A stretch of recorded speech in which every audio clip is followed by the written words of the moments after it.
أكد خبراء عسكريون لقناة سما أن الأعمال القتالية في سهل الغاب ترتفع وتشتد، وأحيانا تخمد وتقل حسب ظروف الواقع الميداني، وهذا متعلق بمجموعة من المعطيات، منها الاستطلاع وتحركات المجموعات الإرهابية ومقرات قيادتها.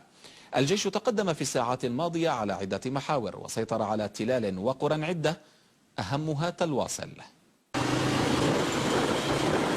سريعا وقاسيا جاء رد الجيش العربي السوري. الزيارة والمنصورة وخربة الناقوس وطلواسة الاستراتيجي في قبضة الجيش السوري في معركة خاطفة حققت عنصر الصدمة للإرهابيين والدول الداعمة لهم.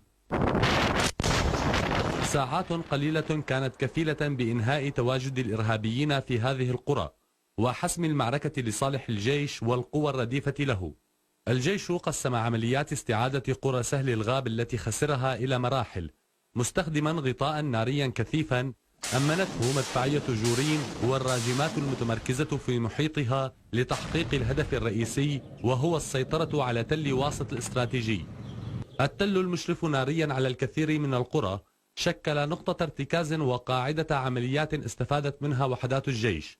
قصف ناري مركز تولته المدفعية استهدف مواقع وتجمعات الإرهاب. تمهيد سبق الاقتحام، السمة التي ميزت معركة زلزال الغاب كما شاع اسمها. المرحلة الأولى من زلزال الغاب حققت هدفها كما يقول قادة الميدان: سرعة في تحقيق الأهداف ودقة في الإصابة، وحصيلتها استعادة 4 قرى خلال ساعات قليلة.